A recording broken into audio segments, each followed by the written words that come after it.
என் பேர் வந்து மித்ரா. நான் வந்து பேங்க் கோச்சிங்காக வரண்டா ரேஸில் ஜாயின் பண்ணியிருந்தேன். ஃபஸ்ட்டு ஜாயின் பண்ணப்போ எனக்கு பேங்கிங் பற்றி ஒன்றுமே தெரியாது. மென்டார் பேர் வந்து செல்வப்பிரியா மேம். அவங்க தான் வந்து ஃபஸ்ட்லேருந்து இப்போ வரைக்கும் எங்களை வந்து ட்ரெயின் பண்ணி இங்கே வரைக்கும் கூப்பிட்டு வந்திருக்காங்க.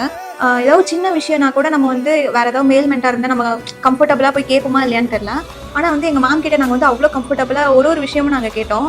அவங்க சொல்கிற சின்ன சின்ன டிப்ஸு, சின்ன சின்ன ஷார்ட்கட்ஸு எல்லாமே வந்து நான் எக்ஸாமில் யூஸ் பண்ணி இப்போ வந்து எனக்கு 2-3 ப்ரிலிம்ஸ் கிளியர் ஆகி மெயின்ஸ் போய் எழுதிட்டு வந்திருக்கேன். எனக்கு தான் அது ரொம்ப யூஸ்ஃபுல்லாக இருந்துச்சு. அப்புறம் பர்சனலாக கூட எனக்கு அவங்க கூட ரொம்ப கனெக்ட் இருந்துச்சு. பிகாஸ் வந்து எனக்கு என்ன டவுட்ஸ் இருந்தாலும் நான் இந்த டைமுக்கு தான் போய் கேட்கணும் இல்லை, நைட் 8 மணிக்கு கூட அவங்க அவைலபிளாக இருந்தாங்க. நான் போய் எனக்கு என்ன டவுட்ஸ்னாலும் கேட்டுக்குவேன். பேசிக் சர்க்கிள்லேயே இதெல்லாம் உங்ககிட்ட சொல்லணும்னு நினச்சோம் மேம். பட் வந்து அப்போ சான்ஸ் கிடைக்கல. அதனால தான் இப்போ சொல்கிறோம். நீங்கள் வந்து எங்களை ஃப்ரம் த பிகினிங்லேருந்து இப்போ வரைக்கும் நீங்கள் வந்து எங்களை ட்ரெயின் பண்ணிகிட்டே இருக்கிறதுக்கு ரொம்ப ரொம்ப தேங்க்ஸ் மேம்.